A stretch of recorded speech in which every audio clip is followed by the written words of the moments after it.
Mr. Miller proffering an opinion as to whether or not he believed the defendant acted reasonably? Yes, well, certainly as to reasonableness, that he applied in any context, reasonableness on any level, because he's applied the wrong standard.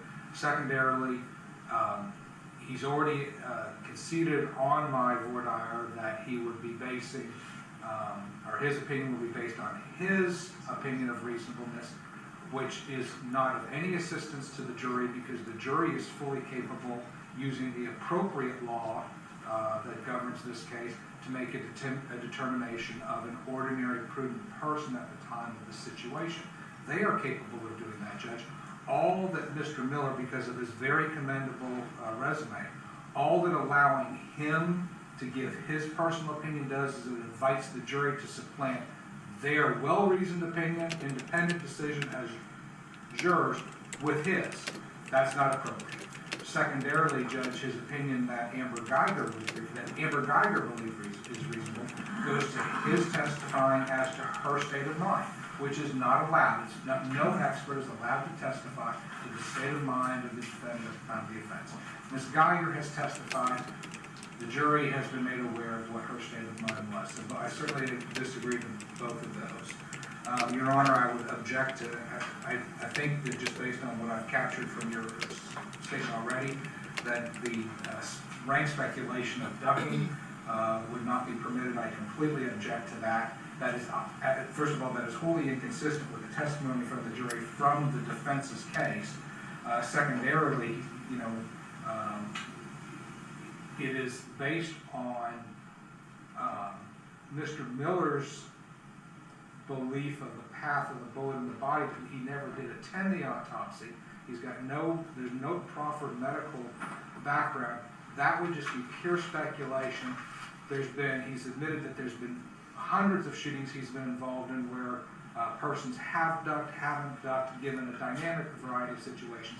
I think that is pure speculation. I would ask that that not be allowed. With respect to inattention blindness, as long as there is no testimony specific to Ms. Guyger, or no testimony that it happens in some sort of statistical number of cases, if it's just going to be testimony as far as generally this could be something that could be experienced, I think the court seems to be willing to allow that. I don't really know if I have any objection to that. I do think that that is also speculation, but nevertheless, if it's just going to be offered that it may be a possibility, I suppose that is going to have to be something we accept. So those are, I would certainly object to any kind of testimony that would ascribe some sort of degree of inattention that Ms. Guyger would have experienced in this particular case. Again, I think that only Ms. Guyger can say that, and she has. As far as no shoot decisions, I actually was going to argue based largely, I think the court also picked up on this.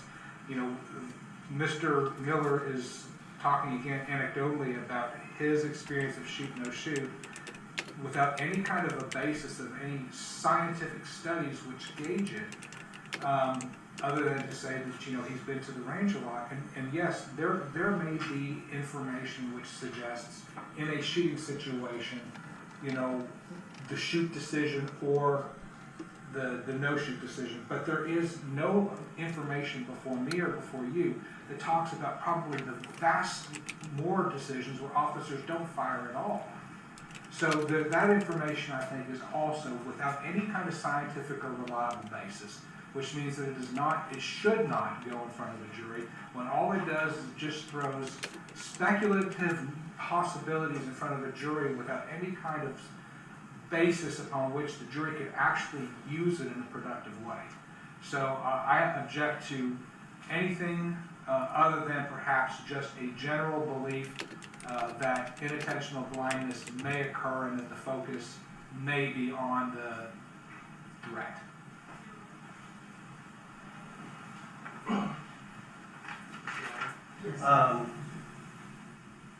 First of all, with the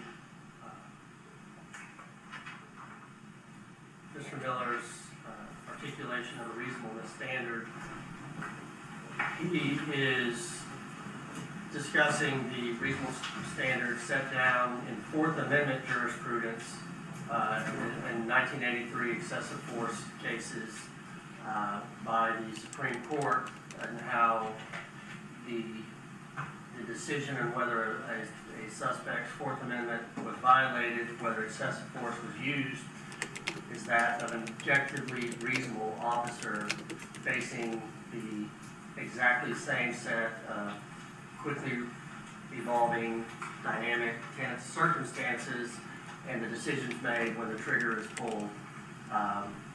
And that hindsight is not a, 20/20 hindsight is not how you look at it. You look at it from the perspective of the officer and whether the officer was reasonable when the force was used. And that's what I've asked Mr. Miller to do, look at it from the perspective of Ms. Guyger. In this case, based on all the discovery, the autopsies, the body cams, and the testimony that he's witnessed in court. To say that it's been rejected in Texas criminal case law, I don't know of a case that has specifically rejected it. I'm not aware of that. I understand we're looking at an ordinary and prudent person, but there's Mr. Miller can make that distinction, that how he looks at it, how he analyzes it, and apply it to the ordinary and prudent person standard, if you allow him to get into the reasonableness of his conclusions that he believes that the deadly force was reasonable. Not specifically that he believed that Amber Guyger believed the deadly force was reasonable, but his assessment that the use of deadly force in this case was reasonable. With regard to the observe, orient, detect, act, that is, you don't have to have a scientific experiment for every opinion that someone offers in the courtroom. He is qualified as an expert.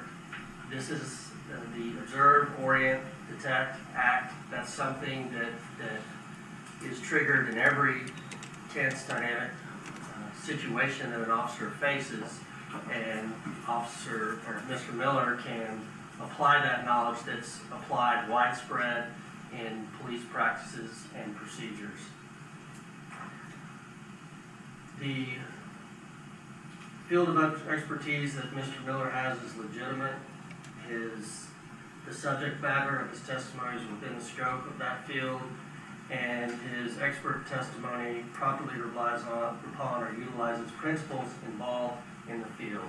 He doesn't have to have every scientific study that's done to apply his 37 years of experience in addition to his training. And under 701, 702, 704, we proffer and pursuant to Nino v. State and the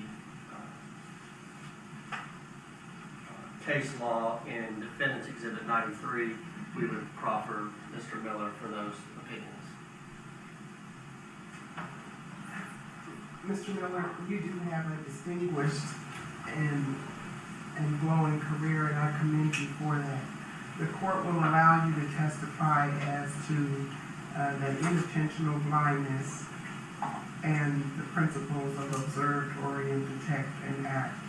However, there will not be any testimony as to whether or not you believe the defendant's actions were reasonable, or whether or not the defendant believes that her actions were reasonable, nor will there be any testimony concerning the movement of the complainant. As you testified, it's a logical conclusion that one might believe that the complainant ducked and took cover. And inasmuch as it's simply a logical conclusion, if that's the conclusion the jury wishes to reach, I don't believe they need experts to tell them that. Well, I'm not going to allow any testimony from you or any other persons that the use of deadly force was reasonable. That will be for the finders of fact to determine. And I don't believe that it's appropriate that we use the reasonable police officer standard. That being said, are we clear on what the area of his testimony, maybe. Yes, Your Honor. Oh, Yeah, it's just one matter of clarification again.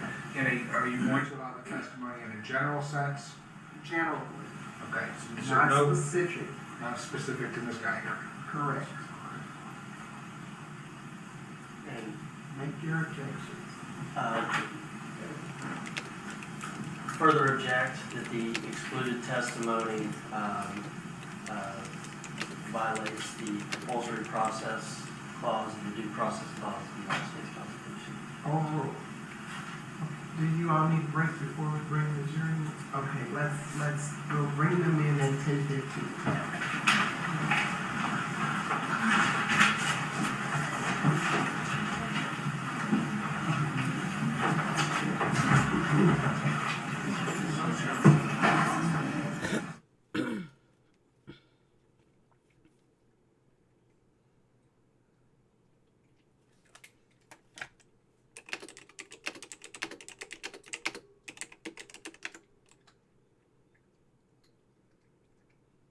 I could talk while it's silent. Nice necklace on the judge.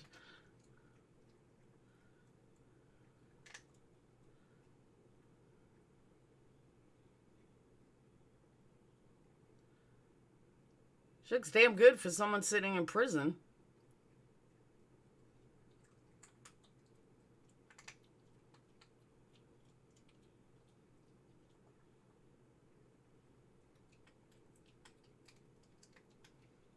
Hey, you don't get an iron in prison.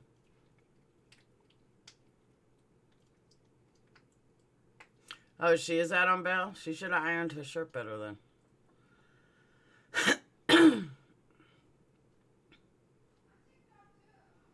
I thought she was in jail. I didn't know she was out on bond.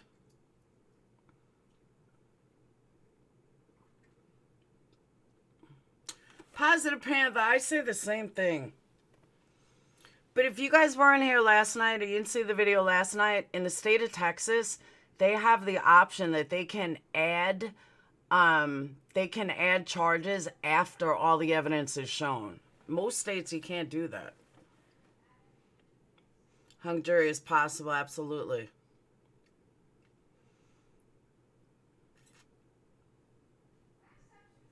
$300,000 bond is nothing unless it was a cash bond. But all you need is 10% of that. And you get that from a loan shark.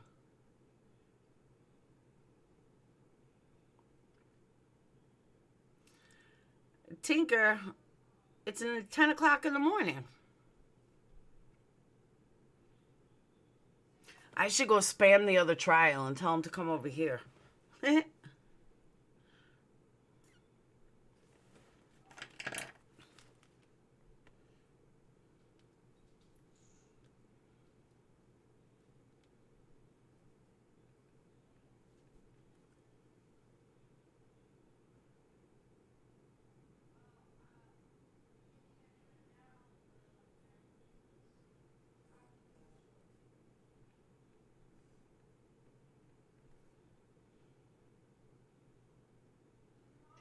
This hearing outside the presence of the jury is called the gatekeeper.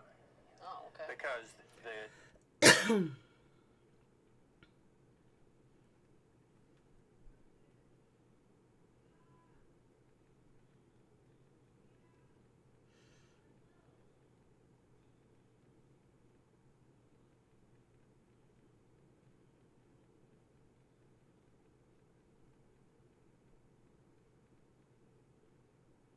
I just spammed the other chat. Like they're gonna fucking... I know. They can't.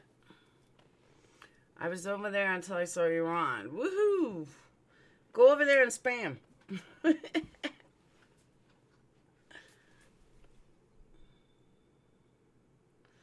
How long... What time does her trial usually end? Because I could keep it running when I go to football.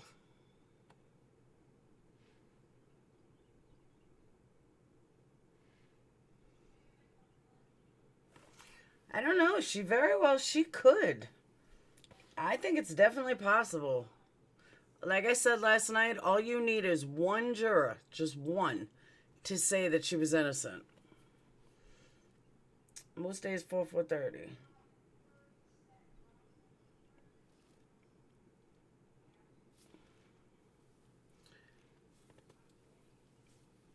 I don't know. Will there be riots? He was like a community leader and stuff.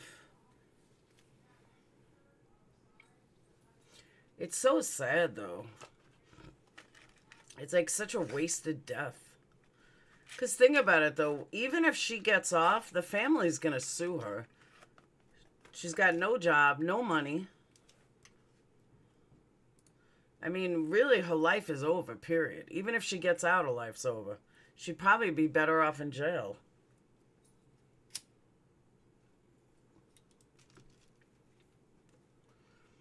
One day they recessed at 1, but that's because prosecution was done with their case. Judge said they will stop at 4 the latest. That's what I'm saying. He did seem like a good guy. But I think her life is over regardless. Like, it doesn't matter if she goes to jail or not. She's done. That's what I'm saying. There'll be a civil suit.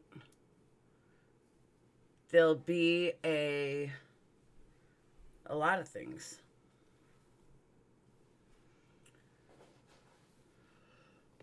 Oh, yeah, she's finished. Finite.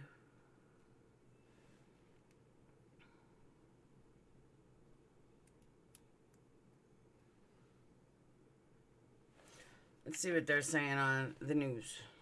Judge can say, no, I don't think your testimony is reliable. I don't think it's going to assist the trier of fact. I think it's confusing. I don't think you have the training or expertise to testify. Or, yeah, just the opposite. You meet all of those requirements, and I think your testimony and specialized knowledge and expertise would benefit the jury in this case. And then there's the third path, which is what Judge Kemp took, which is, okay, I've heard, you know, your background experience, the opinions that the defense intends to offer. I'm going to let some of it in, but I'm going to keep a lot of it out, because some of it I think you're qualified to testify to, but other opinions on other issues, relevant issues related to this case, you're not. So she has limited his testimony. Severely limited. Severely limited. Well, and what he wanted to testify to is that he believed her actions were reasonable based upon his knowledge and training and experience. He was going to say that she believed that Hey, she Barbie. was confronted with an intruder coming at her, and in that split second made a decision to fire, and that he believed that was reasonable. Streaming the trial.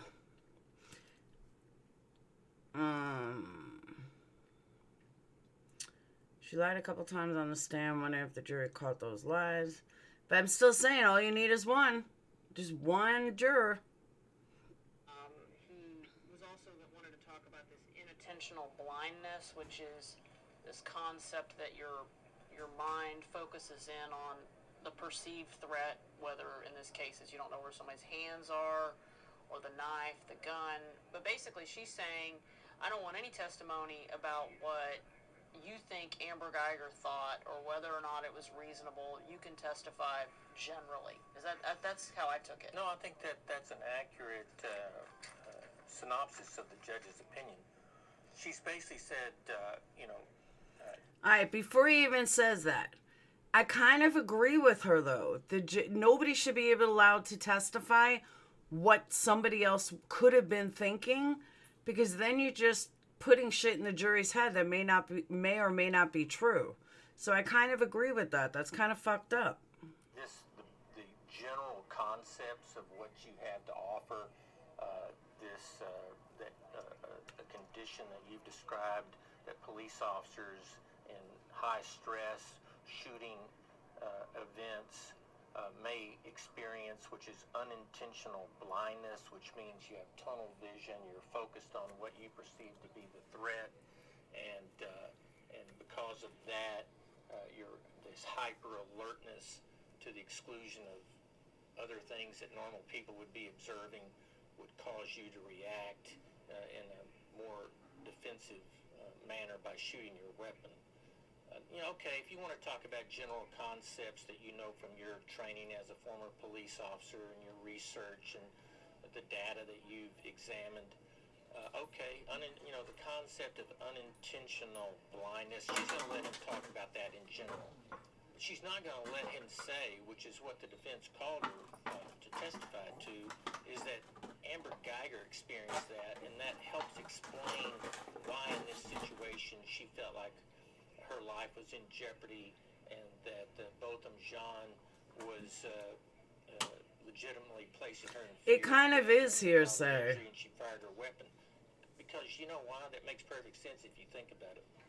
There's only one person that knows what was going on in the mind of Amber Guyger, and that's Amber Guyger. And we heard from Amber, Exactly. Guyger yesterday. Yeah, and we did, and I think if I'm going to play the role of the prosecutor, and I don't mean to be critical of any lawyers in this case, because But go ahead.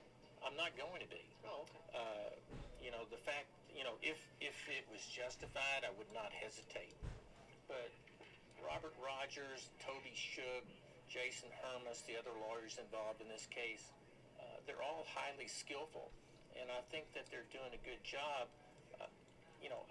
I would be critical if it was, if I really felt that it's justified, but I don't feel like it is, and I think Judge Kemp's done a good job presiding over this. This guy's trial. boring He's me. obviously skillful and confidential, and for a trial to be of this importance to be broadcast to the nation, I'm glad that in Dallas, Texas, the world is seeing that we have capable and competent people that take on the task of trying these cases. So nothing I say is intended to be critical of lawyers on either side.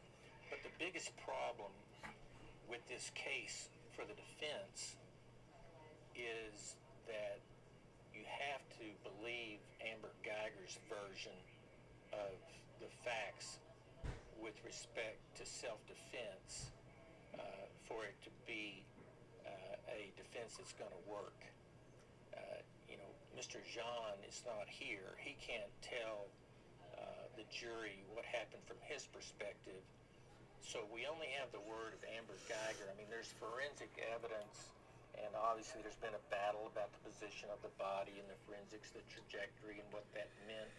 And the defense is trying to make him more of a threat by putting him closer to the door, and the prosecution is wanting to rely upon the location of the body to show that he was, almost 5 yards away, and that's inconsistent with his rapidly approaching her and being more of a threat.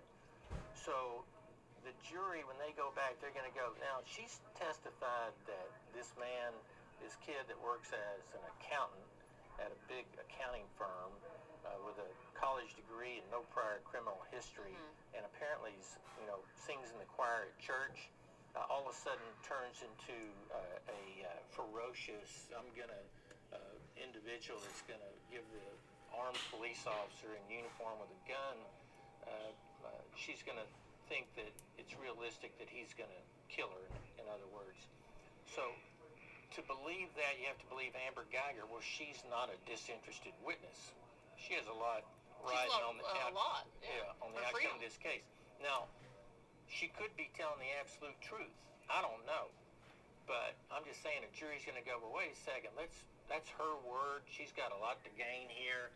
If we believe her word, then she walks out the door if we find her not guilty. So they're going to be saying, okay, let's set her testimony aside and look at everything else and what's consistent with her version. See, but now he's doing the same thing. And, so they're going to be going through the other evidence with a fine-tooth comb. So I was a little wordy there. It's It's okay. a long-winded It's all answer. good. But, We got plenty of time. But Alright, he's boring me. Let's see who else.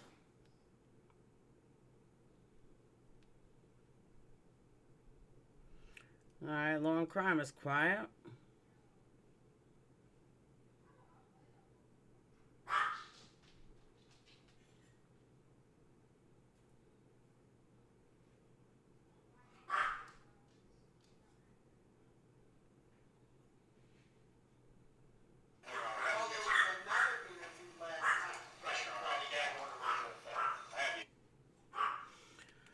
looks like, can you stream court TV? No, I can't.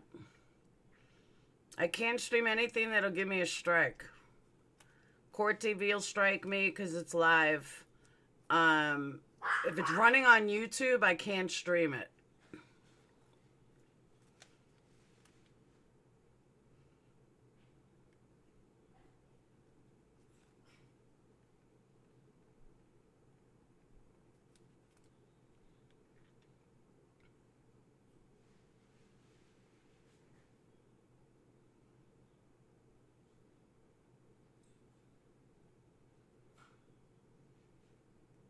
Case play first with this jury. Oh, the makeup of the jury, it's going to, jurors, once they get the case and they take it back, there's a lot of pressure, right? You're right, it's not on YouTube. Tightly to those hang on. social factors, because they have to make themselves in their minds, I'm a juror, this is what I'm here to do, and that's going to probably take over, which means some people who may have been obstinate with regard to the racial dynamics that are playing. Are they going to be able to focus on the black letter of the law as it's written from the judge, or do they at all get influenced by the other factors that are out there, which is the race, police versus the community, armed versus unarmed, all of that? Does that seep into deliberations the way jurors see this case? How can it not seep into it? You're going to have an African American in all likelihood tell his or her other jurors, this is what I would feel. We have been mistreated. You're going to have someone else, African American, Caucasian, it doesn't really matter, male or female. Hey, Red Dragon. This is not about race. This was about a female police officer who came into what she believed was her occupied apartment when she opened the door, because before she opened the door, it was not occupied. She was scared. Let me see your hands. We need to make it more about that juror will say. And ultimately, I think it will depend on the testimony, the credibility of Obi-Wan. Amber and the witnesses, especially the expert witnesses, their body language, their facial expressions, their eye-to-eye contact with the jury, etc. We're going to take a quick break because we want to, I don't mean to cut you off there, but I have to, because we're going to take a quick break because we expect the testimony to resume any moment now. We don't want to miss it. Texas versus Amber Guyger live on this Saturday right here on Court TV.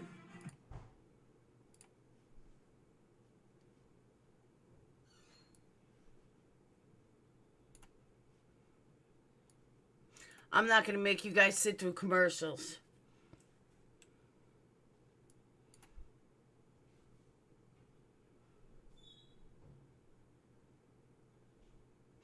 Yeah, but Puss in Boots, there's no other reason she would do it. There's no motive at all.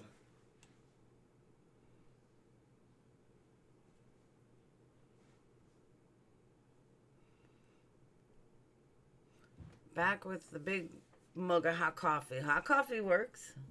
Hot chocolate, I mean. I had to make some coffee.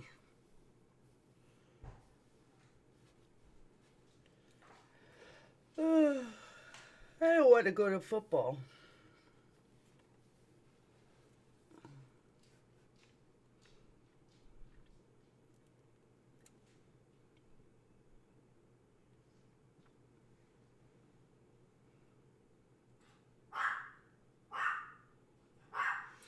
See, I buy that you walked into the wrong apartment. I do. I don't buy they try to attack her. I agree with that too. Oh, I'm sorry, Devil's Candy. Yeah, it's hot here too.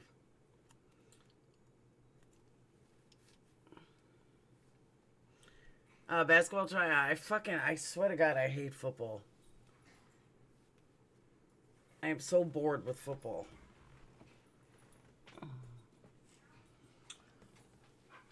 Oh, where are my hair tie? Ugh. Low IQ, that's all I got.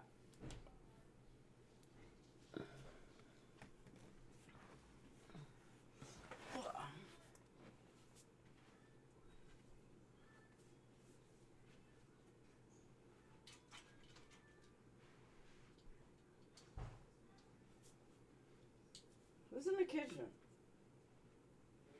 Oh.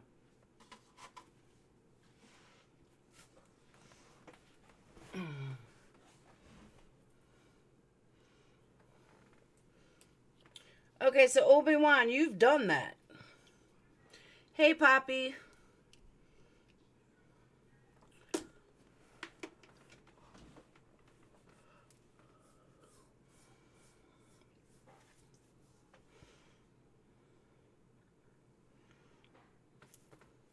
So, by the way, I have Court TV on, too. I just put it on the other screen.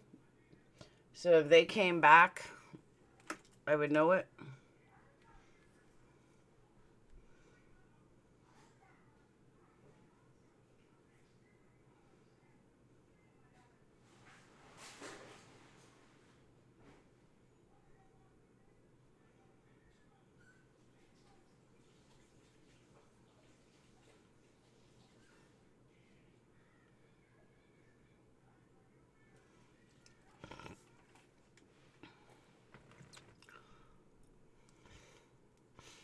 Didn't Amber have a master key because she was on the board of the apartments or something? Not sure.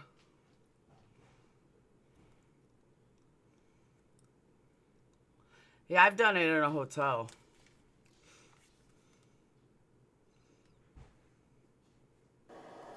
Good morning. Do you have a nail clipper? Well? You got a nail clipper? I do. I forgot where it is. Ask Sage. Sage, where's the nail clippers? Mom has one.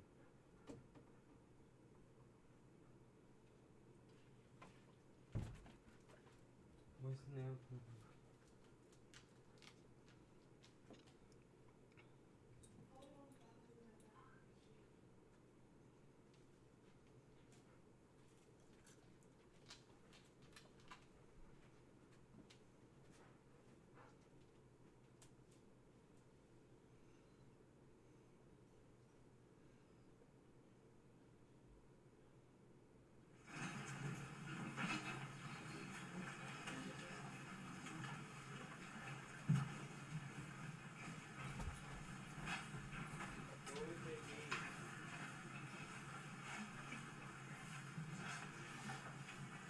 Alright, it's back on. What?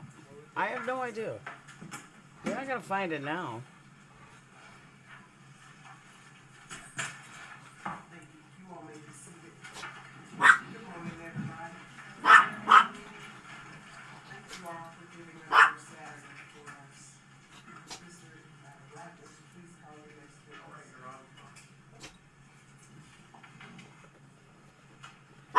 Sage had it last. Or you had it last.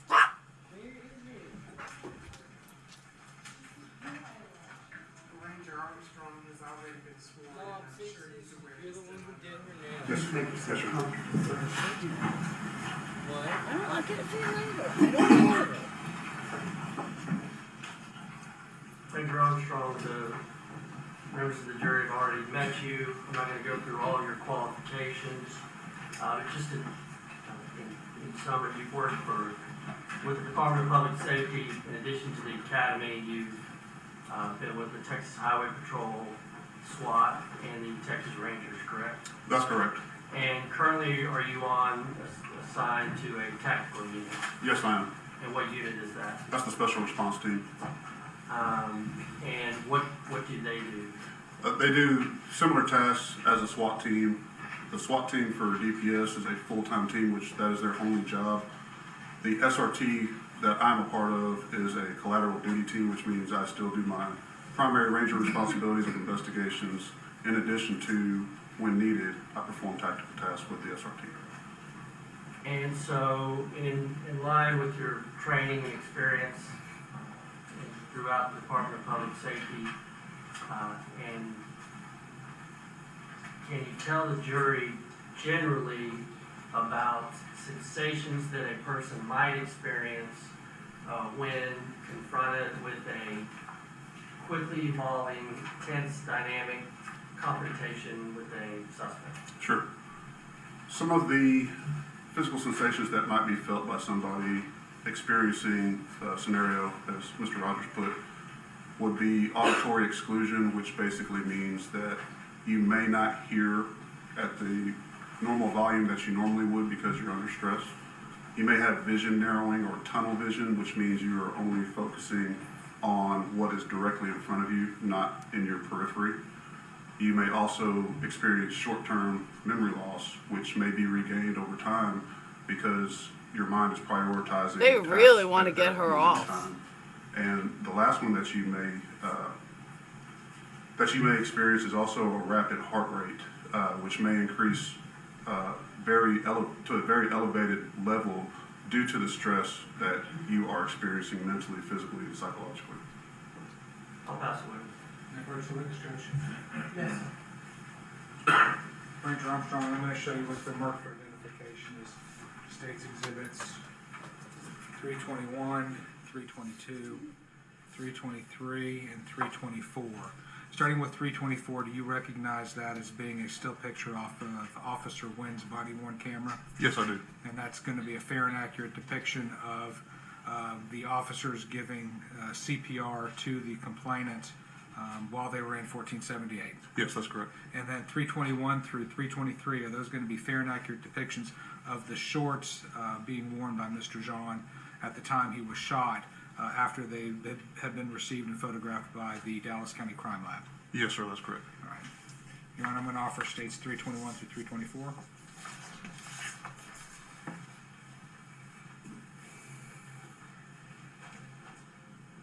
Yeah, it's 5.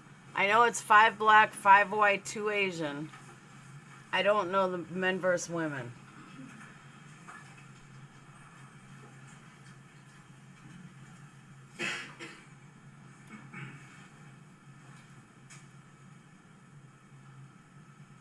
No objection. They're all admitted. Ranger, Mr. Jean had no pockets in his shorts, correct?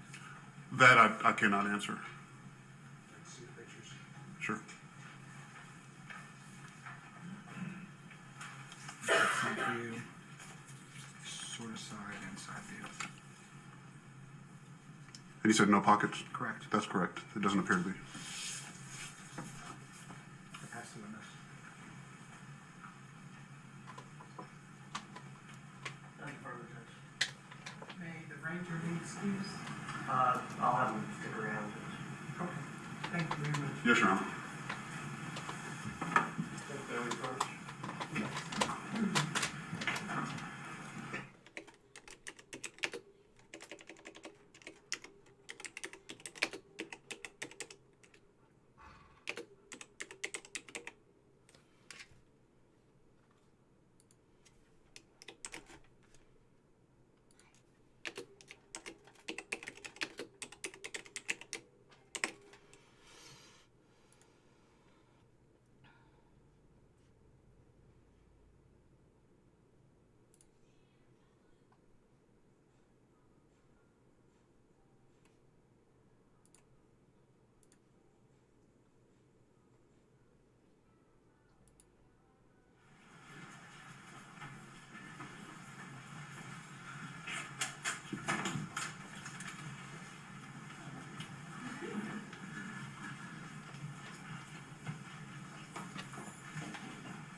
You all may be seated.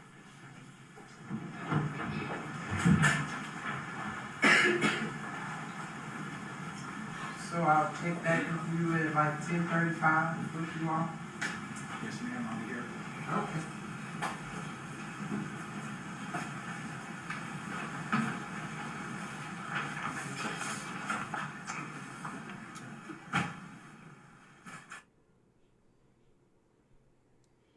There's so many fucking breaks.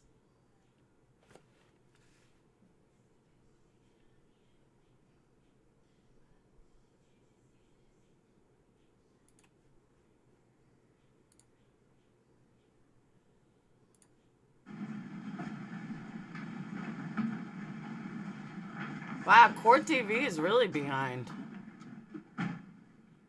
All right, as we take a look, Amber Guyger inside the courtroom consulting with her attorney.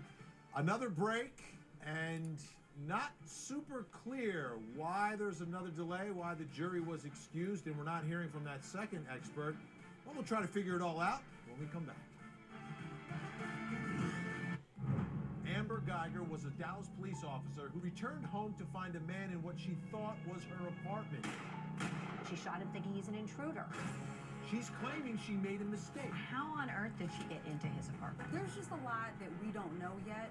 But the motive is the problem. This case has caused a lot of protests in the area. What's the key to uncovering the truth? Do you sit in a chair all day long? Does your lower back or bottom ache? You're not alone. Prolonged uncomfortable sitting can lead to a variety of painful Alright, I'm not health going to problems. torture you guys Many with parsons are commercials. too firm.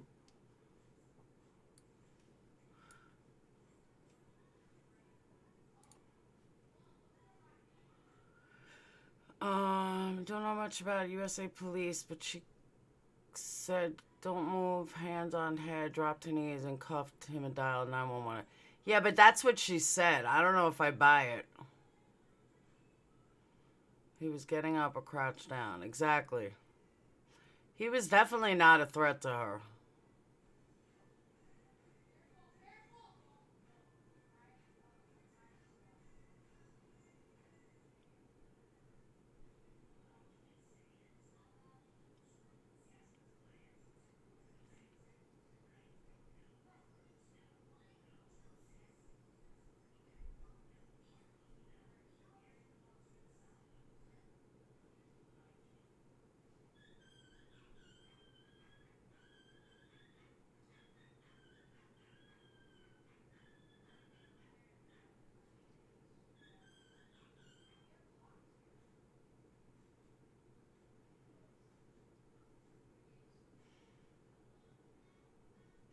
I can't believe they took another break already.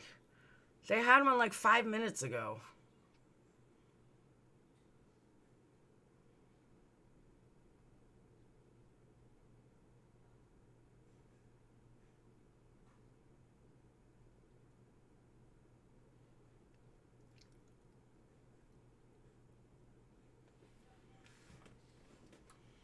He didn't get a butt cushion, 2 for 1.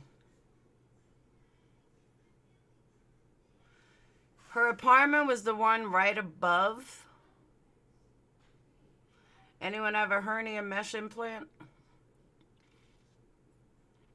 She either lived right below him or right above him. Prosecution rested already.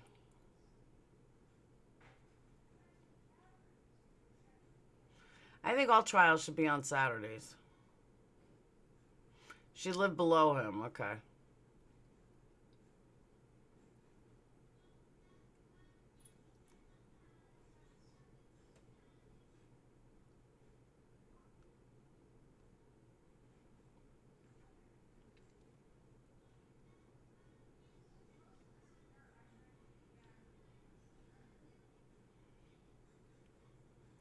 Pectile roundup back in the day. Call now for your hernia mesh helpline. Alright, let's see what they gotta say. Folks may be scratching their heads right now, like me, like, what just happened in the courtroom? The jury coming into work on a Saturday, the lawyers, the judges, everyone working on this Saturday, and there was a hearing to determine what the expert could or could not testify to, another one.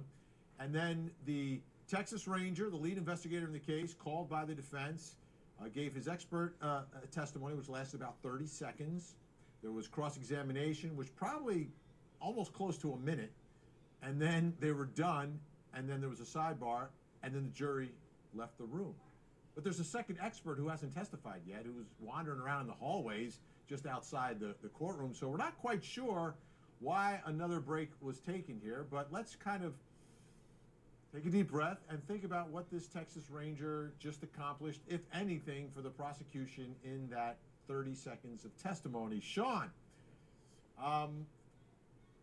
Are prosecutors going to be concerned about the fact that their lead investigator was called by the defendant, This guy looks like my accused brother. murderer, as an expert to give them information that the prosecution did not give them? I think they were more concerned prior to his actual testimony. I think the value of his actual testimony was nil. I think people expected that if you were in that situation, your body had a physiological reaction. So I don't know that they scored anything. I think they were just giving information to the jury. I think it was pretty neutral in its effect. So I'm going to go back to a point I was making before, and I want to get your reaction to it, because I think it's so unique about this case. Because again, if in fact this jury believes it was a reasonable mistake made by Amber Guyger, then Amber Guyger is entitled to self-defense law in Texas. The jury has to pretend, if they believe the mistake was reasonable, pretend that Amber Guyger's going into her own apartment. And in most self-defense cases, when you shoot and kill someone who's in your apartment, they broke into your apartment, those jurors feel no sympathy towards that victim. They deserved it. That victim needed a killing. They shouldn't have broken into that apartment. But in this case, the defense is making the same arguments, but the victim did nothing wrong. The victim is 1,000% innocent. How does that change the dynamic of trying to argue self-defense when you've defended yourself against someone who did nothing wrong? Perception is reality. We have a big R, a reversal. Amber believed she was entering her own apartment, and someone prior to her entering had broken into her apartment. Got to get inside, got to get into her head and her mindset. Will the jury do that, though? Because there's a victim here. Like, in the normal self-defense, I don't feel anything for that victim because they shouldn't have broken into someone's apartment. They shouldn't have started this fight. They shouldn't have, whatever they did, they shouldn't have done. But here, he's doing nothing. He's eating vanilla ice cream. Absolutely. Watching the Falcons and the Eagles. Absolutely. Doubt it. And the thing is that a jury, I don't think that they're going to make that reversal. I think that they're still going to feel that he was in his home. So if we make a decision, I don't that she agree was with justified to him. kill him while he was in his house. What does that mean? You've got a jury comprised of quite a few black folks on the jury, and you've got an Asian. Why is he making it racist? If I could be killed in my own home for doing nothing, I don't think that's a point in this day and time in the socio-political world that we live in. I don't think that goes without any resonance. All right, let me just say this. That's bullshit. He's turning this into a white cop killed a black man for no reason in his own apartment. I hate this kind of shit because this guy is so far off. That's so wrong. That is not what this was about on the evidence that we know. I agree, give a dog a bone. Like, here we go, because that's exactly what he's implying. No, it wasn't like that. And I'm not saying she's innocent, but it wasn't like the way he's portraying it. Through everything. It's through her body language. When she's not testifying, those jurors are looking at her facial expressions, her body language. When she is testifying, when other people are testifying. Rhonda, I don't think so. And they have got to put themselves, according to the defense, in her place, in her mind, that it was her place, exactly, her apartment, not his. If they succeed, she's acquitted.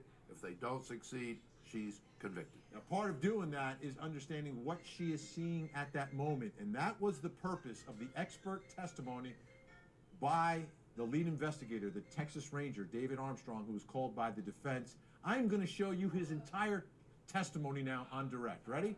Don't blink your eyes. Take a look. Some of the physical sensations that might be felt by somebody experiencing a scenario, as Mr. Rogers put, would be auditory exclusion, which basically means that you may not hear at the normal volume that you normally would because you're under stress. You may have vision narrowing or tunnel vision, which means you are only focusing on what is directly in front of you, not in your periphery. You may also experience memory loss, which may be regained over time because your mind is prioritizing tasks at that moment in time. And the last one that you may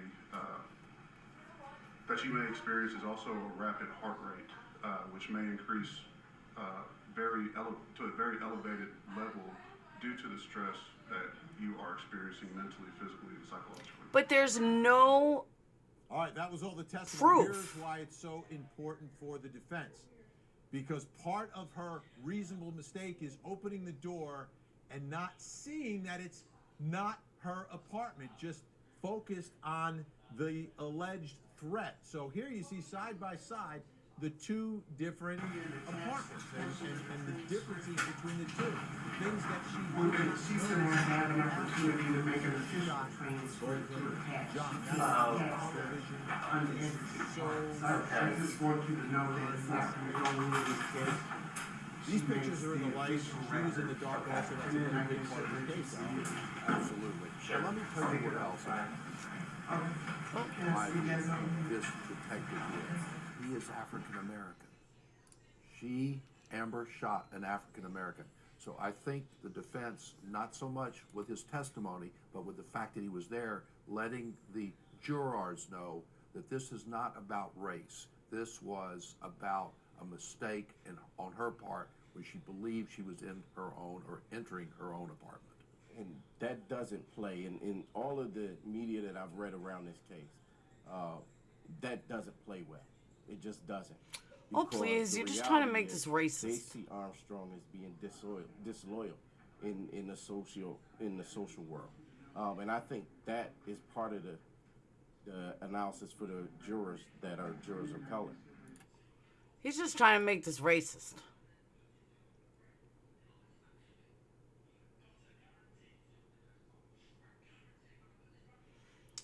See, Bonnie? I take care of you guys. Got my connections at CBS.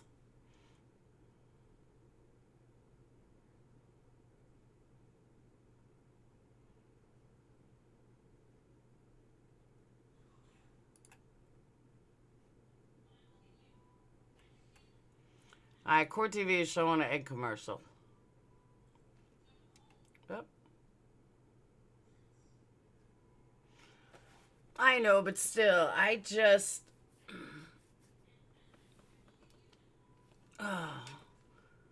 I don't know. All you need is one juror to see it. I mean, look at those pictures, though. They're not that different. I mean, she could have thought that somebody came in our house and trashed it. But those pictures really weren't that different.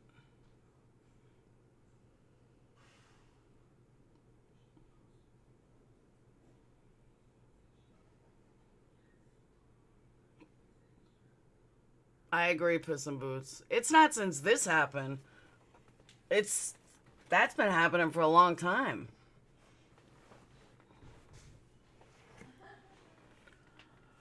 Ugh.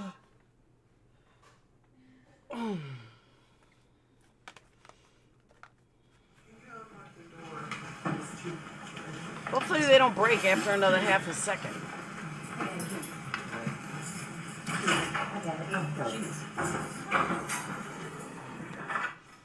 Kelly, we were talking about that last night. I did that once. I almost got into the wrong car.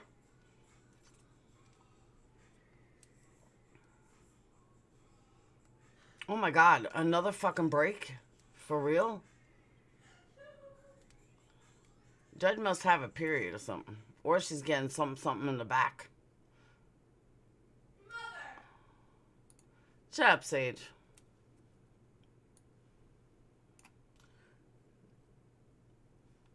We can watch commercials on Court TV.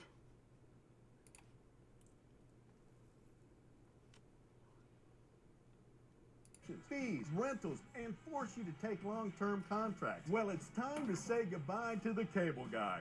because now you can watch 4K Ultra HD broadcast TV for free. Introducing Clear TV's new 4K Ultra HD design, the Premium HD. Just plug it into your TV and start watching for free. You will instantly receive top-rated network shows, local news and weather, sporting events, and even Ultra HD 4K broadcast shows, all for free. Thanks to federal government mandate, all broadcast What the hell is are this? required to transmit a digital TV signal through the airwaves. The new Premium Clear TV lets you bypass cable or satellite to bring network and 4K broadcast shows directly to your television. Retract the antenna to keep it small or extend them for maximum reception. Setup was so easy. I took my Clear TV antenna, plugged it into the back of the TV, and now I can watch my favorite broadcast channels anywhere in the house for free. We're just off the coast here in the Gulf of Mexico receiving free network broadcast HD TV. Imagine all the free shows you'll receive at home. Basic cable and satellite services can cost you up to $80 a month. That's $960 a year and almost $10,000 over a 10-year period. Watch TV in as many rooms as you like with no additional monthly fees. Stop spending money you don't have to spend. Call or go online now and get your premium Clear TV 4K Ultra HD antenna for only $19.95. It's backed by our 60-day money-back guarantee. Order now and you can add a second Clear TV free. Just pay separate processing and handling. That's a No, my ex told me about something called Pluto TV, and you get everything for free. Clear TV is for a reason. I know, right, Poppy?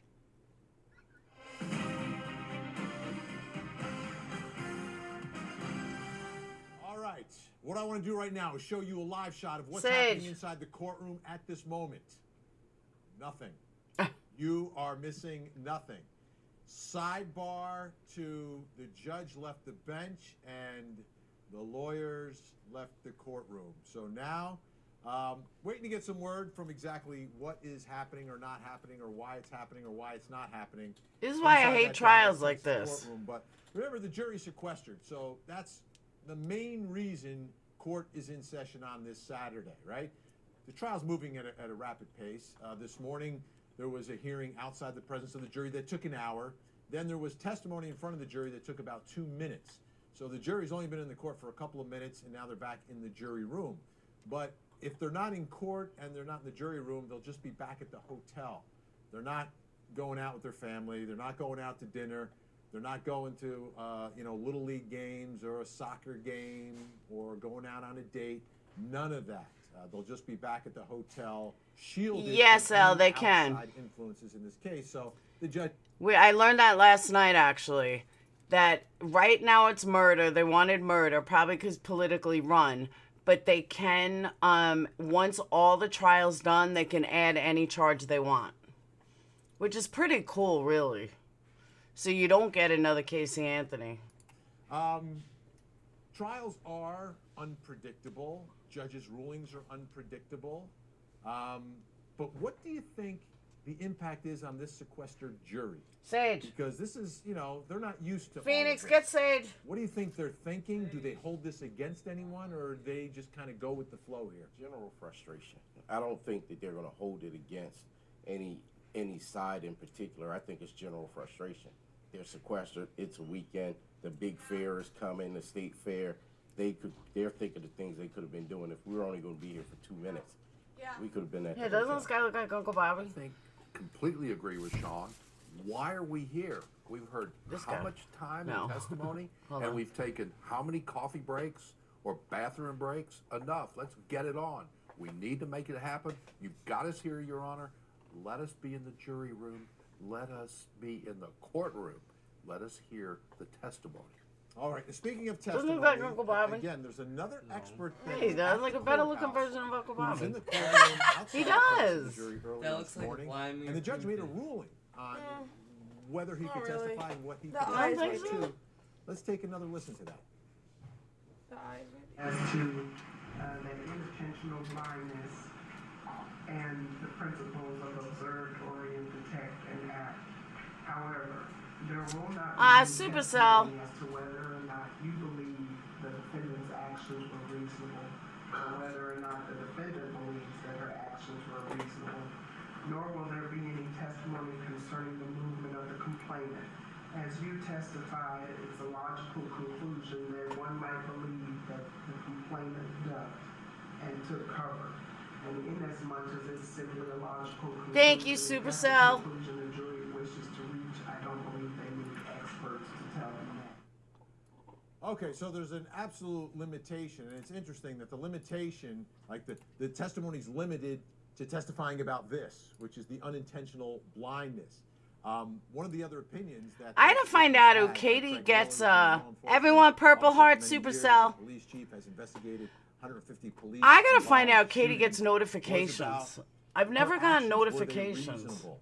And did she believe they were reasonable? He had an opinion on that, but that opinion will not be put in front of this jury. And I want to take a moment to kind of explain that and why with our experts that we have here in studio who have been qualified. It's very experienced. And we're grateful. The ultimate issue in this case, at least part of this case for this jury, is to determine, was this a reasonable mistake of fact? Was this a reasonable response to the situation? Was it a justified homicide? Was this a self-defense? And when you start giving an opinion about reasonableness of that or the reasonableness of what she is perceiving, you are taking the facts and the law and sort of putting them together. And that's the job of the jury, isn't it? Absolutely. That's why we have 12 folks in there. Absolutely. That's their whole job. And anything, I think the judge has done well in preserving that responsibility and setting firm boundaries for the information into the jurors so that they had the opportunity to evaluate. Oh, for all reasonableness Patreons in here, I without sent you having guys to an count what email. Somebody else thought and then fight over. I sent a video contradictions through that Patreon. they believe are made with that testimony. I think the judge has done an excellent job of isolating that question. So let's step back and big picture this, because it gets, as we zoom in on this particular instance, it becomes maybe not as obvious to us. But what is the job of an expert in general? An expert witness. Did you guys see that What's the difference headline? between an expert and just a regular witness who comes in and testifies. 15-year-old is As you're spending saying, I'm seeing 17 my and a camera half going years up in and down. jail So I'm just keeping an eye on it, Darryl. for murdering his uncle on Camera goes fire. back, I'll have to cut you off, but go ahead. I've been cut off before, I'll be Sure. cut off again.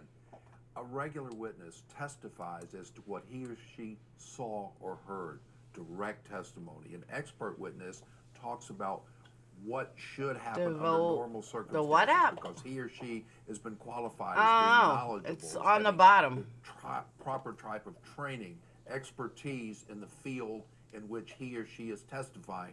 So they don't testify as to what they saw, they testify as to what happens and what should be. So, in this instance, the jury's trying to figure out if what she did was reasonable, if the mistake was reasonable. What? Damn, that headline?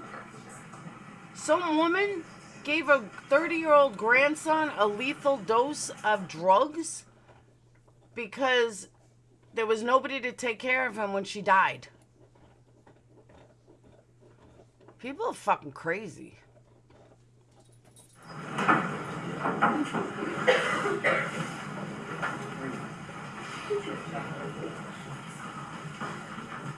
I don't know what's there.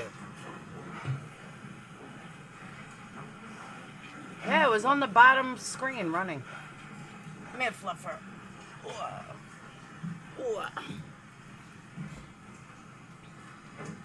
Aw, you're shaking. You're shaking. All right, you may be seated. Ladies and gentlemen of the jury, you've heard all the testimony that you're going to hear today. I'm going to ask that you be back here on Monday at 9:30 and we'll resume court at that time. I'm going to give you the same admonition. I think you all probably could repeat it with me.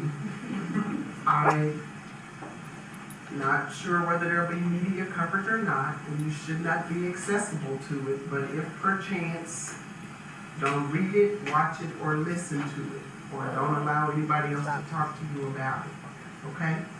I'll see you on Monday morning. That's it? What the fuck was that?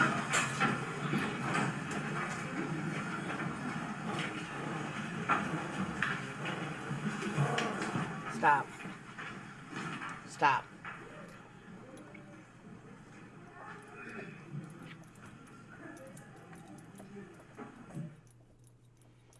That's it?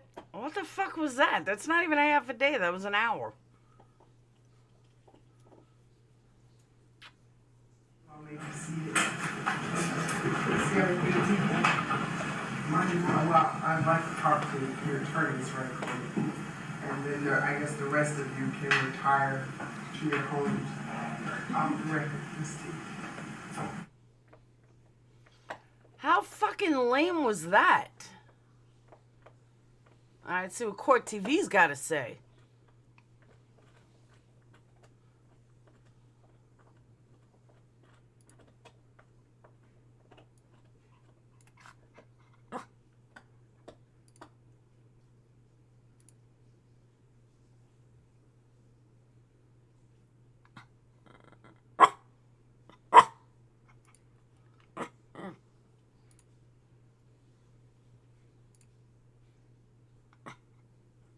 All right. It's over. Well, we don't know exactly what happened to that second witness, but what we do know, Amber Guyger now can go home, take a look inside the courtroom. Everyone is leaving. They are exiting the courtroom. No more testimony today. There's a second expert who was in the building, but not apparently going to testify today, or perhaps at all. We'll find out Monday. Listen to me. Stop. But really a surprising turn of events. And stop. You need to stop. Perhaps the speed of this trial getting even more rapid as we speak. Originally, estimates were 2.5 weeks, perhaps, it would take for this trial. But we really just had a week of trial, and now, you know, an extra couple minutes of testimony on this Saturday. But the jury going back to their hotel to finish their weekend sequestered, and everyone else has the time off, and the attorney's going to speak with the judge back in chambers. First, let's get a reaction from Daryl Cohen and Sean McCullers. Your reaction to what happened and didn't happen today. Surprised and disappointed. Why would you bring jurors in on a Saturday to have one witness for less than 2 minutes of direct testimony? Why would you not explain to the jury that something unusual or unique took place, and that's why we are letting you go for the weekend? I am just perplexed. I've never seen this before. I couldn't agree more. I think it's incredibly frustrating. And I think that with regard to the jurors, that frustration that wasn't targeted at anybody is now targeted at the judge because there was no explanation. I don't know whether that'll have any weight on either side, but that frustration, I'm sure their frustration level was extremely high at this point. All right, so once again, one of you the caught things that too, Cat? The defense wanted to do and attempted to do, but the judge did not allow, was have their experts talk about, based upon their experience, whether or not what Amber Guyger did was reasonable or not, right? Because but it's the ultimate question for the jury. But what's really interesting here is that you have members of law enforcement believing that her actions were reasonable. I mean, matter of fact, David Armstrong, the lead investigator, didn't even think there should be charges in this case necessarily. But Craig Miller is the other expert, and this morning he was talking about his ultimate opinion here. Take a listen. I think based upon the facts, the totality of the facts that were involved, when you look at the unintentional blindness and what she was looking at, and you look at that loop that the officer's minds are going through with regards to that, and then the time that's available, because you have to realize that a person can pull their hand up and move their hand. Nadia, from what I understand, to a 90-degree angle, jury sequestered when it is a high-profile case.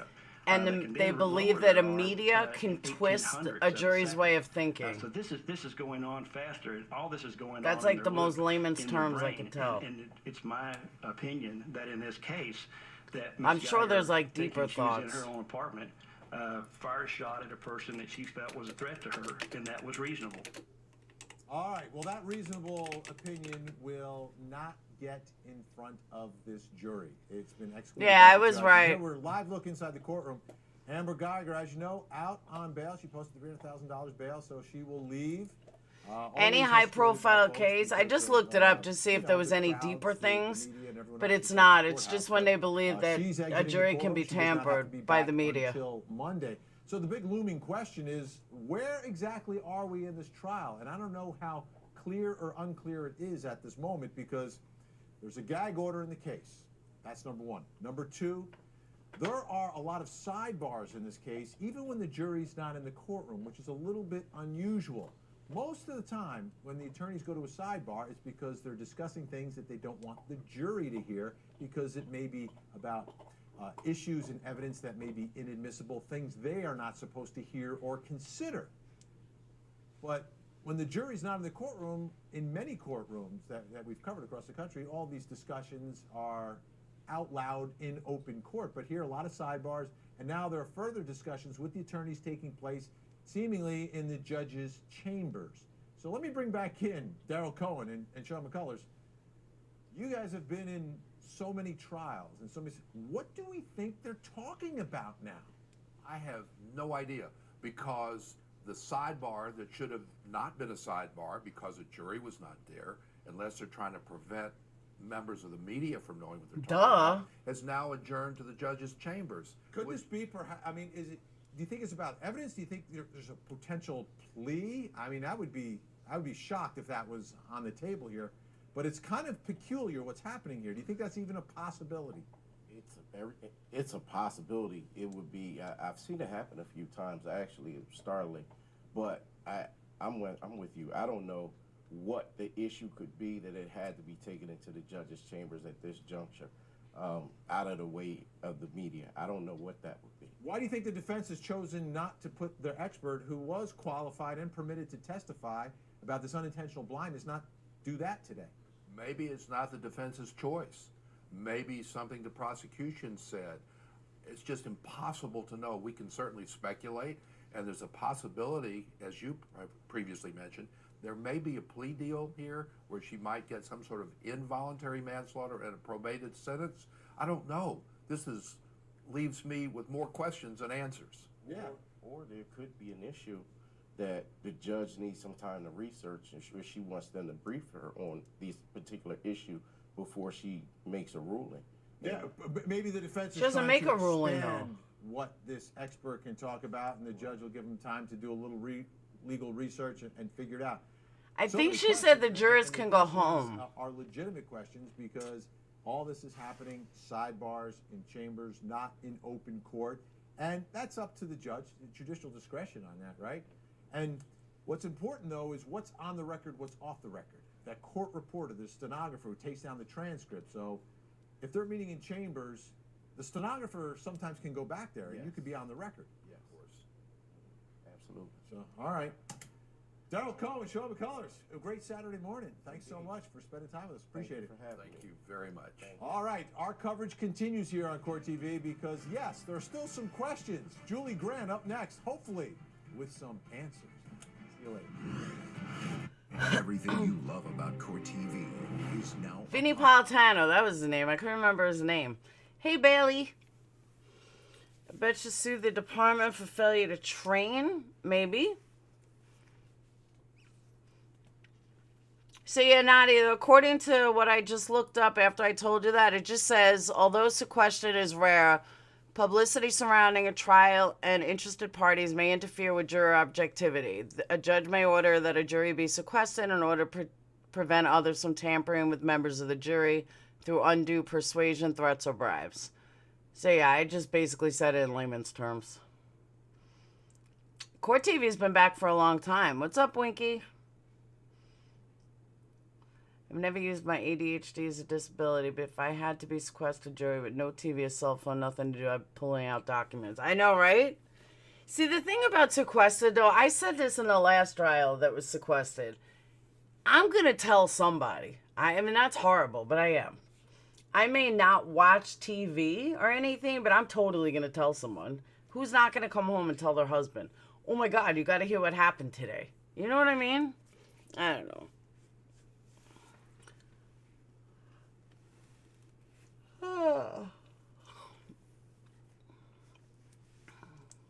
I don't want to go to this football game.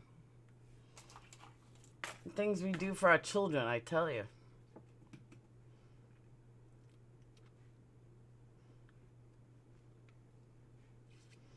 We are tampered by the media daily. Absolutely. The jurors,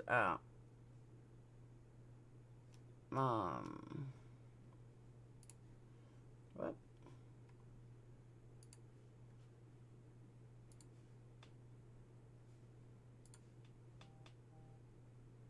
tired of struggling with regular mirrors that... I hate all these commercials. That's why I stopped watching court TV. Too many damn commercials.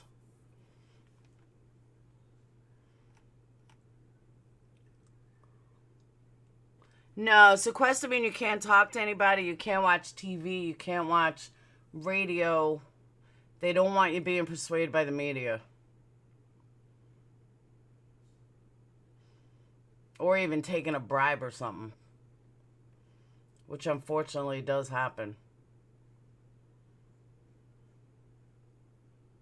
I know, right?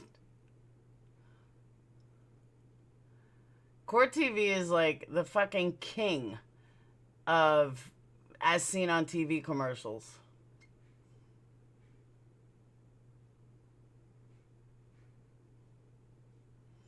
And then you could buy it at Walmart. I remember that too, Marty.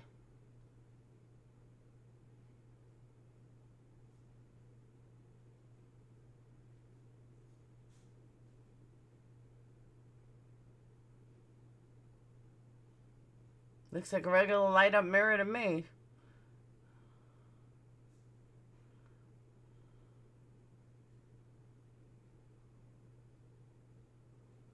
Yeah, it's CVS and Walgreens.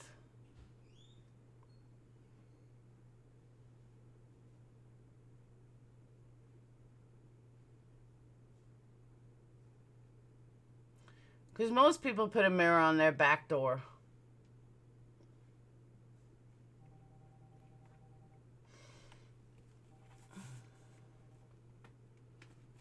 I gotta mute out for a second.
All right, I'm back.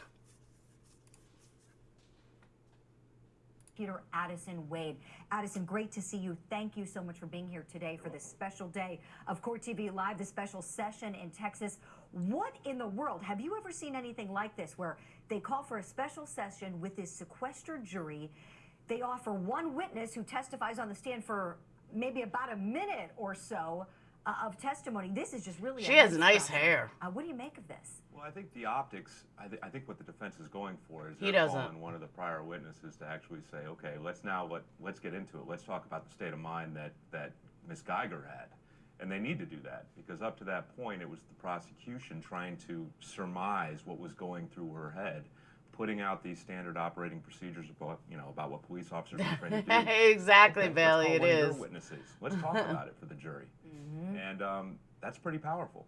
Sure. I mean, just that fact in and of itself, that they've called one of the state's witnesses, that ought to really say something because they saw him first, called by the state, then all of a sudden He's back. Sure. Let's look at a clip from this morning. This is Trooper Armstrong, I'm sorry, Ranger Armstrong, excuse me, Ranger Armstrong. A little bit of his very brief testimony from today. Some of the physical sensations that might be felt by somebody experiencing a scenario, as Mr. Rogers put, would be auditory exclusion, which basically means that you may not hear at the... We're going to keep hearing this part over and over and over. You may have vision narrowing or tunnel vision, which means you are only focusing on what is directly in front of you, not in your periphery. You may also experience short-term memory loss, which may be regained over time because your mind is prioritizing tasks at that moment in time. And the last one that you may experience is also a rapid heart rate, which may increase to a very elevated level due to the stress that you are experiencing mentally, physically, and psychologically. All right, so that was what the judge allowed this witness to testify to. He would have testified to more if he were permitted to.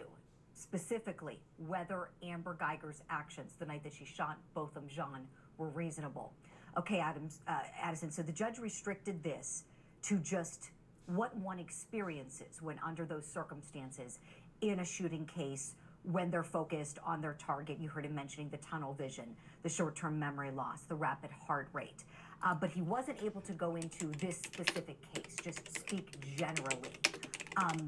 Helpful for this jury? What do you say? It is helpful. It has to be separated into two things. One, the defense has to surmount a mistake of fact defense, that she made a mistake going into the wrong apartment. I don't think anyone can honestly dispute that that was not the case. I don't think she was going to go to execute someone that night. No. The next question or hurdle will be whether a self-defense claim is applicable to her. And when the jury hears the jury instructions, they're not going to hear what an off-duty police officer believes is reasonable. They're going to hear what a reasonable person believes is a reasonable amount of force. So not only is the defense trying to climb the hurdle of just a reasonable person, they're trying to tell the jury, look, even if you were to believe that we have to take that standard of an off-duty police officer into account, she passes the hurdle in that scenario too. Right, right. Addison, we're so glad we have you with us here on Court TV Live. You're going to stay put here. We're going to keep an eye on the courtroom as we may be seeing the charging conference happen at any moment.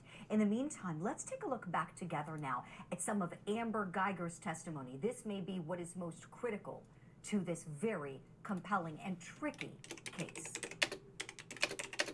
One of the texts that you sent, Mark Rivera, talked about you being sleepy. Yes, I did. I think it actually said sleepy. Yes, sir. Is that how you felt that day? Yes, I was tired by the end. Okay. As you were walking to your vehicle, and what kind of car do you drive? A white Dodge pickup. Okay. You were walking to your Dodge pickup. Had there been some more communication with Mark Rivera via text? Yes, there was. What was that about? We were just texting. I believe it was just still what was going on with the day, but eventually called me. Okay. And you sent him a photograph also, is that right? Yes, I did. You said, I believe the text wanted to touch. Yes, I did. All right. More of the stuff you would do on a daily basis with him? Yes, sir. Okay. When he called you, what were you doing? What were you doing? I was driving. I was leaving Southeast and driving home. And that conversation lasted some time? Yes, it did. What did y'all talk about? We talked about what happened throughout the day and what we did with the suspects. He wanted to know if they confessed to any of the robberies, and then I was asking him about what his Boy Scout meeting and everything went with his kids. Did y'all often have these types of conversations? Yes, sir. Would you usually call him or would he call you? He would call me. And what generally would he be doing when he called? Usually he would just be leaving the gym or a store. Okay. And y'all just have casual conversations? Yes, sir. Okay. Hey, Ben. Did you call him often? No, I did not. Why not?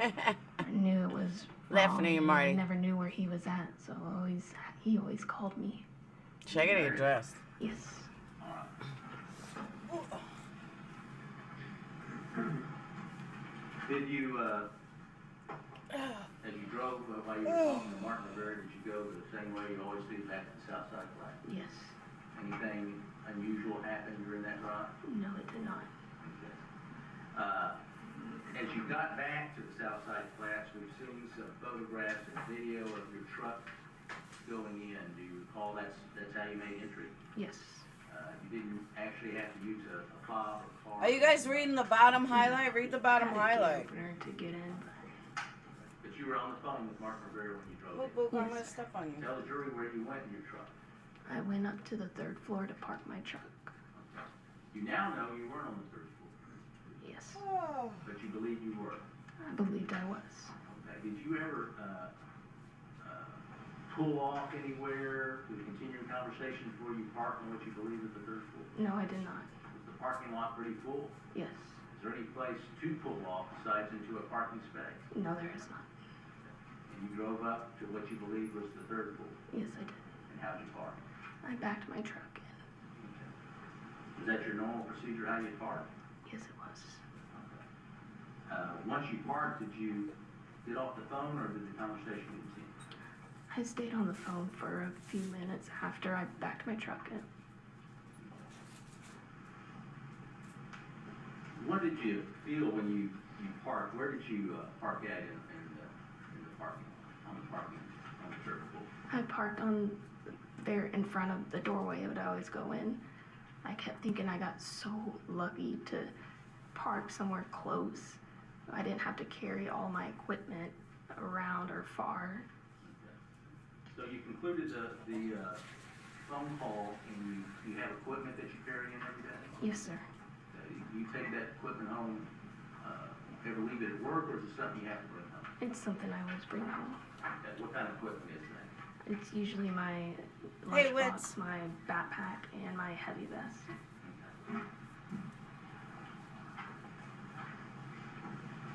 Got me out, bro.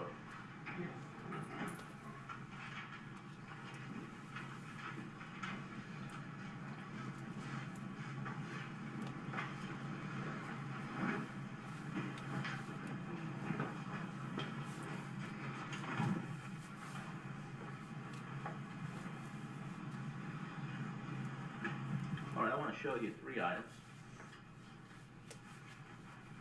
that are marked. Here's that 15-year-old. It was in Indiana. 15-year-old Indiana boy will serve 17 and a half years in prison. What is that? That's my heavy vest. Okay. Oh, yes, that's my heavy vest. Defendant 75 That's my lunchbox. and defendant 76. And that's my backpack. Okay. These are the items that you had in the car? Yes. Okay. We'll offer defendants 74, 75, and 76 with the understanding that we'll remove the contents of defendant 75, Judge.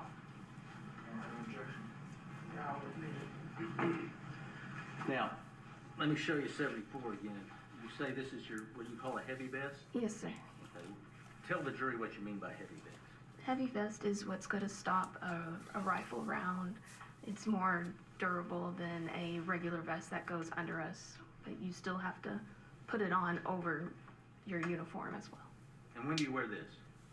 Usually we wear it if we're serving a warrant or if we get go to a call where we know the suspect has a high powerful gun or just even a regular gun. Okay. So why didn't you Had put been it on wearing before this she today? shot? Yes, I have. Did you wear it all day? No, I did not. What time of the day did you wear it? I believe I wore it during the first part, but I can't really remember. When I you know were I out had- at the, with SWAT?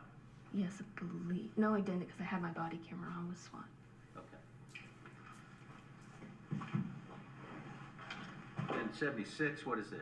It's my backpack. Okay, and you carry stuff you may use at work in this? Yes, Where do you usually store that? that's usually in the trunk of our car. Then 75, is that just your lunch? Yes.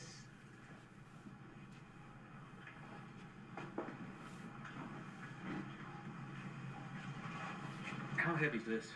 That's about 30 pounds. Okay. And that's been 74. Yes. We are so grateful for your company this Saturday afternoon. Just ahead, we'll have a live update for you from the courthouse. After this break, we're continuing our live coverage of Texas versus Amber Guyger. After this, don't go anywhere. Stay with us. So this guy comes up to me the other day and says, "Hey, you're that 21-day fix lady, right? There's no way that program works." I said, "Excuse me?" And he says, "I want to lose weight, but I'm not going to live my life eating out of those little containers. That's not enough food." And I said, "Hold on, that's not how it works. But if you want to lose the weight, I'll make you a deal. If you text yes to 303030, I'll text you back exactly how to unlock your own free membership to start my 21-day fix program on Beachbody On Demand. Plus, I'll show you how you can get this weight loss starter kit, the containers, and the resistance bands for free. That's $40 of free stuff."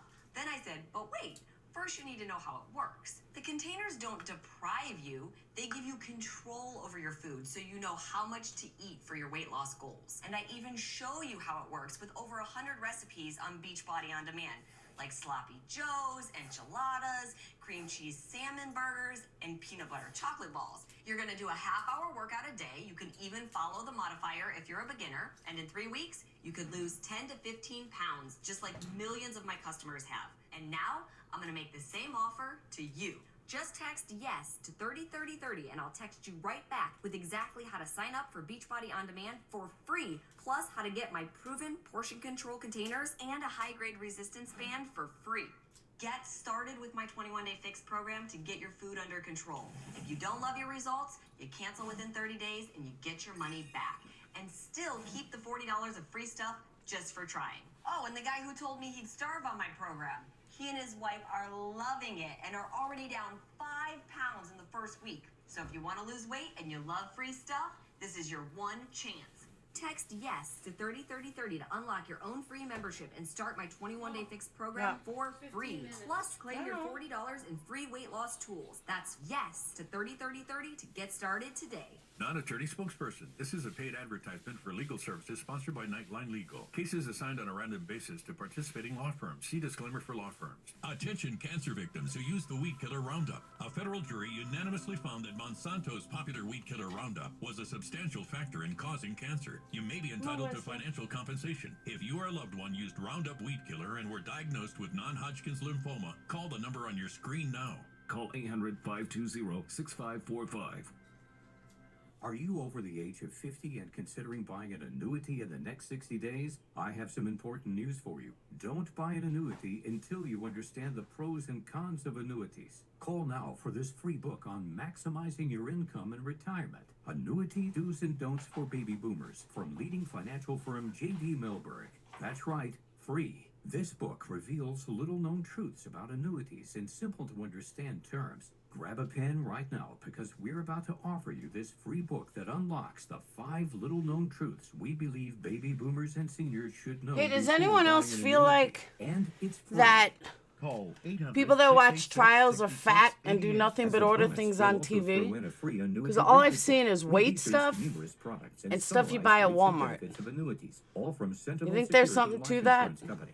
Call 800-686-6688. Kind of find That's it offensive. 800-686-6688. Call now. Right, Samara? Welcome back to this special Saturday edition of Court TV Live. I'm Julie Grant, and we are so glad you were joining us. Court is in session in Dallas, Texas. In the I'm case serious, against Pappy. That's what it Amber seems Guyger. like. We want to give you an update now from the courthouse where we find Court TV's Every legal commercial is correspondent, geared Stanley towards like Cooper, standing by. housewives Stanley, what a morning it has been. It's been a real head scratcher. or overweight What people. is happening there right now, please? I'm not sure if anyone quite knows, but the attorneys and the judge who met at sidebar, even outside the presence of the Well, jury isn't she today, this the jury's pretty only little in court thing? for a very brief period of time because most of the morning was taken up at a 7:04 hearing to qualify an expert, Craig Miller, who the defense proffered as a use of force expert. But then on the stand, they only Isn't she a heard little Ranger Southern gal? Armstrong for a very limited testimony that was determined yesterday. Then we had another sidebar. She attorneys in just and so out of the courtroom. We pretty. just sort of sat there waiting around. What's going to happen? When the jury was brought back in, the judge recessed for the day. It is a Saturday, but this jury is sequestered, so they're holed up at a hotel. I wonder if she takes it up the butt and hangs some chandeliers. 9:30 Central here in Dallas, Texas. I'll tell you, you mentioned a 704 hearing. Just want to explain that's the number, the rule number, and the rules of evidence, talking about expert testimony, giving an opinion. She just right out of college. Issue. Ranger She's so Armstrong's pretty. testimony was greatly restricted by the court in this case. Explain to us, please, what the defense wanted him to offer and what the I know, judge right, allowed Poppy? him to offer this Well, the one on the left doesn't. She's probably my age. So what the judge allowed him to offer was essentially his testimony. But she's on the just stand so today. pretty The and general perfect. effects an officer may experience when under a high-pressure situation, when faced with deadly I think she force. takes it up the You heard butt. him talk about auditory narrowing, vision narrowing. That's what I'm saying, increased Winky. heart rate, things of that nature. But he was limited. The defense wanted him to go into detail about his personal experience in those situations, as well as what Amber Guyger may have experienced the night of September 6, 2018, but she would not allow that. He also, the defense, wanted Ranger She has a Armstrong Joker to go mouth, into though. detail about the reasonableness. He Up was the the lead butt. investigator of this case, and he said in his opinion of I know, totality she's of locked in a room. She circumstances can't in even his hear me. investigation that Amber Guyger acted reasonably that night. He wanted to give that opinion, but of course the judge wouldn't allow it. She's like, ew, I Jimmy, won't how eat about There was that. another proffer that was done. This one done this morning. She with does another look like expert Belle. You're witness. right, What Sarah. is going on with that? It's very similar to what Ranger Armstrong was going to testify. This The is one a on the use of left force is like, expert who was don't formerly worry, of the it Dallas only Police hurts the Department, first time. travels all over You'll the get country used to it. now as offering testimony like this in cases. So he wanted to testify about some of the similar perception issues. The guy in the officers back is face like, come on, in bud. these deadly I'll force give it to you. situations, The including, camera guy. Intentional narrowing of the memory, of the eyesight, basically tunnel vision. And she limited it Big guy to in the that. camera's They like, didn't come call on, him boy. today in testimony. I'll show you how it's So he done. Trooper Armstrong was actually wanting to also testify about the location Num of bun. Botham Jean at the time he was shot. It was as so well as bad. Craig Miller, who was qualified today, wanted to offer his opinion that Botham Jean, it makes sense that he would have ducked when he saw the handgun. That's right, she's a freak. Of course, the judge limited all that out. Right, and She's like, what's call a me little bit daddy. perplexing, we do have a clip of the judge's ruling, which I'd like to play, but that they didn't call him. So we don't know, is that coming on Monday, perhaps? We know he was there and ready to testify. That's what I'm Let's roll that saying, clip now and Nadia. Talk about it more on the other side, Chandler. Oh, you mean sexually or you mean the anchor? Intentional blindness and the principles of observe, orient, detect, and act. However, there That's will right, I not got the be commentary testimony going. as to whether or not you believe the Vaping's defendant's actions were reasonable, cucumber. or whether or not the defendant believes that her actions were reasonable, nor will Bye, there be Kelly. testimony concerning the movement of the complainant. As you testified, it's a logical conclusion that one Now 10 videos are going to spawn about how appalled everyone is that I said that the newscaster takes it up the butt. They'll be appalled. All right, Chandler, so after the court made that ruling, what happened then? Where did that expert witness go? What occurred in the courtroom that you recall, please? It'll be Diane's next live. How So appalling. the expert witness, How dare I? has been in the courtroom all week long. He sits right behind the defendant's table in the gallery, and he was in there, and we were expecting him to be called after Ranger Armstrong. And there was a sidebar, and court was dismissed for the day. We also thought maybe, well, they're going to have a jury trial. Yeah, they'll try to conference find or her, something of that nature, exactly. But no more court activity this afternoon, although behind me there's a lot of hustle and bustle still in the hall. Then they'll make a fake This account trial about has her. garnered attention all over the nation, and the media is in. They'll make a fake account. Certainly. Chandler, talk to us, please, about who else was They'll sitting in the pretend it's gallery her watching. and say, how dare you? Every day, Botham Jean's family and friends are in line waiting for the courtroom door to open. They have reserved I get my seating shoes on. as limited. It's very Docs are, small yeah, that's courtroom. right. So They come every day, and they're wearing red. I think that's significant. I know we talked about that She's yesterday, just so Julie, but perfect. Red was Botham's favorite. I don't like her color. mouth, It's but also she's a so constant perfect. Reminder for everyone in the gallery and the jury. Her that perfect that hair. The red doormat. And her that was right perfect outside his eyebrows. apartment, 1478. So they're here today as they And always she's are. so nice And and then there's also been a classy. mix of Amber Guyger's friends and family. I learned that some of her And perfect members of her church, where cheekbones. she goes to church, have been in and out of the courtroom, sitting behind her on her side. So she also has a show of support. Oh, well, certainly.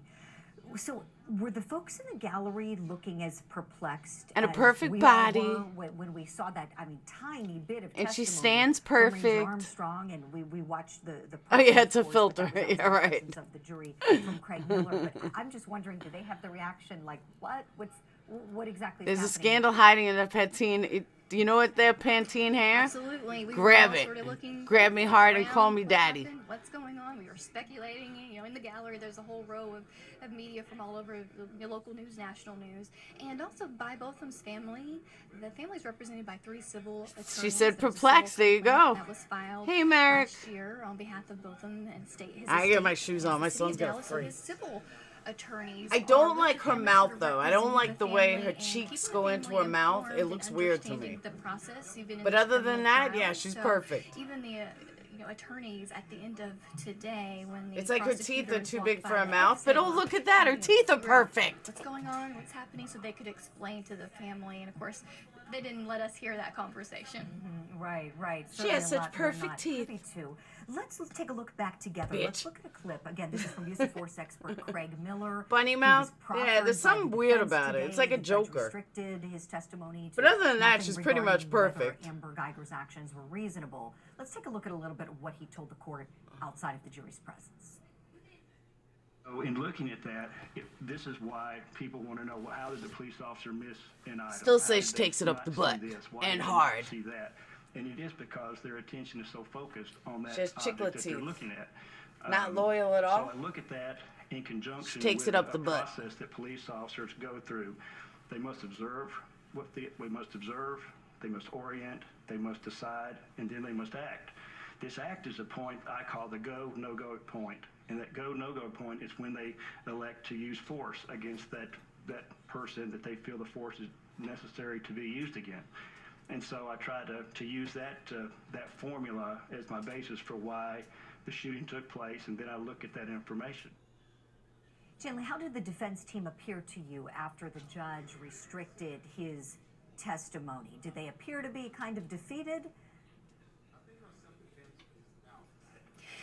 It was almost as if they sort of expected that ruling, especially given yesterday when the judge completely excluded their crime scene reconstruction expert and then very severely limited Ranger Armstrong's testimony. So it was almost as if they expected her to be sort of the same this morning. So even, you could tell, even in his proffer and his arguments, he was a little more timid in how he presented I bet it she's today. still beautiful with. Well, the big question we know goes to whether Amber Guyger's actions that night were reasonable or unreasonable. Let's take a look at another clip from Craig Miller, that use of force expert. Ms. Guyger, I want you guys to know I'm wearing 2 different sneakers. One's a Nike, one's a inattentional Reebok. blindness, is focused on an object that she sees in the background, that she sees shuffling, and she's focused on hands, because hands are what we know as police officers can hurt us. I feel it's logical that Mr. Jean, or in this case, or a person, when someone was pointing a gun at them, would duck and cover. I feel that's logical. I really am wearing 2 different sneakers. All right, Chanley. So It's actually again, the Phoenix's old question of sneakers. reasonability, did the judge give, And one day I found one and I guess found any the other further one. explanation as to And it took me why like she 2 didn't weeks want to that realize they're not particular even the same testimony from sneaker. either one of these expert witnesses, But they're going both to black. Amber They look the Guyger's same. actions and whether they're reasonable. Because when I have to go to football, they're like really For the comfortable. trier of fact, she And said, they don't fit them yesterday anymore. and today. That's the ultimate question. They're No, gonna I'm use on the my facts computer right now. presented to determine Unless you guys themselves want to whether sit or with not me at her a football actions that night game. were reasonable Pretty or lame. unreasonable, and an expert can help them, give them information to help I do have them big make that feet, but not decision, as big as my actually kids. Give the opinion or the answer to what the expert thinks that may be or not may not be. So the ultimate issue, the trier of fact, of They course, sell is the jury, mismatched the men socks? and women on this I jury didn't know that. hearing this case. So that'll be up to them.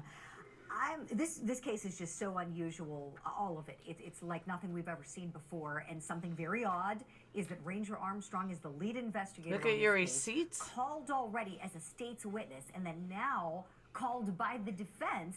And You could do need potentially super be their comfortable star shoes. witness if he was allowed to testify to everything. And I don't want they to ruin want my him good to be able sneakers. to testify to, but the court You is love limiting football? it. I fucking hate it. Chandler, I did dread anybody on going. the jury look a little The only reason why I'm confused going to or kinda this do a one is double because take it's so when they close saw to him, home.